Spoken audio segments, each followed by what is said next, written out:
من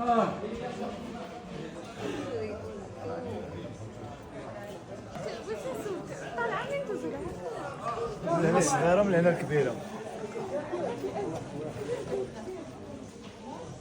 هذا سوق النجارين. طبعا الآن العصر ما يعملون بالصبح.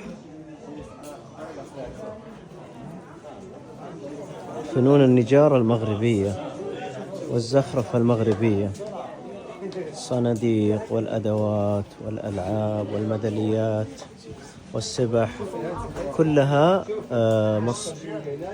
مصنوعة من الخشب.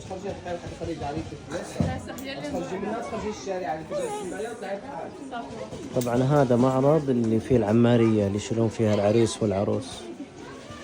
هذا طبعا تبع الحفلات كلها يعني مصنوعة من الخشب. إدريس العجاني هذا مشهور مثلا في فاس. هنا كذلك برضو هذا كله معرض ومصنع الخشب. العروسة تكون هون إن شاء الله عقبال ما تركبها. قول أمين.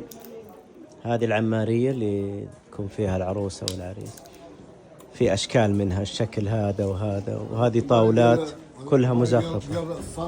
هذه ديال الصالون. إن شاء الله يا رب أثث بيتي منها يا رب. تمام.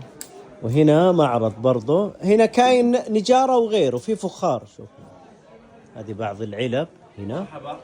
هذا الرجل الكريم هو اللي يدلني على هذا المكان. استغفر الله، لا إله إلا الله. كلها أعمال تجارة. يدوية جبرية.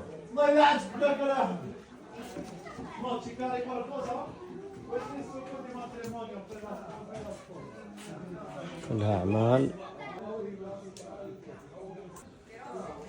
هذه مصنوعة باليد، لا حول ولا قوة.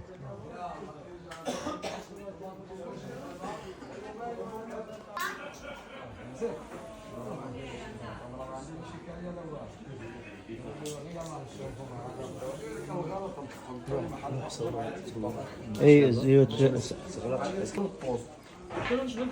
قالوا له لا راح اختار غلط احنا نطلقوه.